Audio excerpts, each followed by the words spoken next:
ಶಿರಾ ಸರ್ಕಾರಿ ಆಸ್ಪತ್ರೆಯ ವೈದ್ಯರ ಖಾಸಗಿ ಕ್ಲಿನಿಕ್ ದಂಧೆ ಮಾಡುತ್ತಿದ್ದ ಡಾಕ್ಟರ್ ರಾಜೀನಾಮೆ. ಇದು ವಿಜಯ್ ಟೈಮ್ಸ್ ವರದಿ ಇಂಪ್ಯಾಕ್ಟ್. ಹೌದು, ವಿಜಯ್ ಟೈಮ್ಸ್ನ ಗೇಟ್ ಕ್ರ್ಯಾಶ್ ತಂಡ ರಹಸ್ಯ ಕಾರ್ಯಾಚರಣೆಯ ಮೂಲಕ ತುಮಕೂರಿನ ಶಿರಾದ ತಾಯಿ ಮತ್ತು ಮಕ್ಕಳ ಸರ್ಕಾರಿ ಆಸ್ಪತ್ರೆಯ ವೈದ್ಯ ಡಾಕ್ಟರ್ ವಿನಯ್ ಕುಮಾರ್ನ ಖಾಸಗಿ ಕ್ಲಿನಿಕ್ ದಂಧೆಯನ್ನ ಬಟಾಬಯಲು ಮಾಡಿತ್ತು. ಡಾಕ್ಟರ್ ವಿನಯ್ ಕುಮಾರ್ ಮಕ್ಕಳ ತಜ್ಞನಾಗಿದ್ದು, ಈತನಿಗೆ ಸರ್ಕಾರ ಕೈತುಂಬ ಸಂಬಳ ಕೊಡುತ್ತೆ.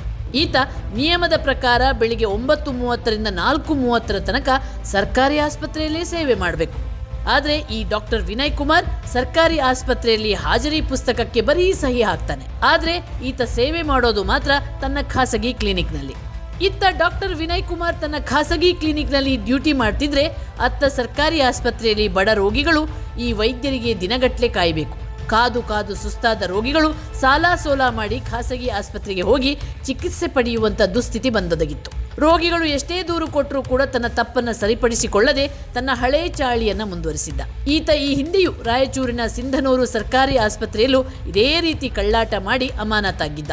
ಈ ವೈದ್ಯನ ಕಳ್ಳಾಟದ ಬಗ್ಗೆ ವಿಜಯ್ ಟೈಮ್ಸ್ನ ಗೇಟ್ ಕ್ರ್ಯಾಶ್ ತಂಡ ಸ್ಟಿಂಗ್ ಆಪರೇಷನ್ ಮಾಡಿ ಈತ ಸರ್ಕಾರಕ್ಕೆ ಮತ್ತು ಬಡ ರೋಗಿಗಳಿಗೆ ಮಾಡುತ್ತಿದ್ದ ವಂಚನೆಯ ಬಗ್ಗೆ ಸಾಕ್ಷಿ ಸಮೇತವಾಗಿ ಅದನ್ನು ಬಯಲಿಗೆಳೆದಿತ್ತು. ವಿಜಯ್ ಟೈಮ್ಸ್ ವರದಿಯಿಂದ ಎಚ್ಚೆತ್ತುಕೊಂಡ ಆರೋಗ್ಯ ಇಲಾಖೆ ಡಾಕ್ಟರ್ ವಿನಯ್ ಕುಮಾರ್ನಿಂದ ರಾಜೀನಾಮೆ ಪಡೆದು ಸರ್ಕಾರಿ ಕೆಲಸದಿಂದ ವಜಾ ಮಾಡಿದೆ.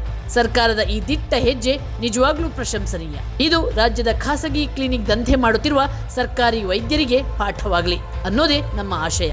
ಕುಮಾರ್, ವಿಜಯ್ ಟೈಮ್ಸ್, ಬೆಂಗಳೂರು.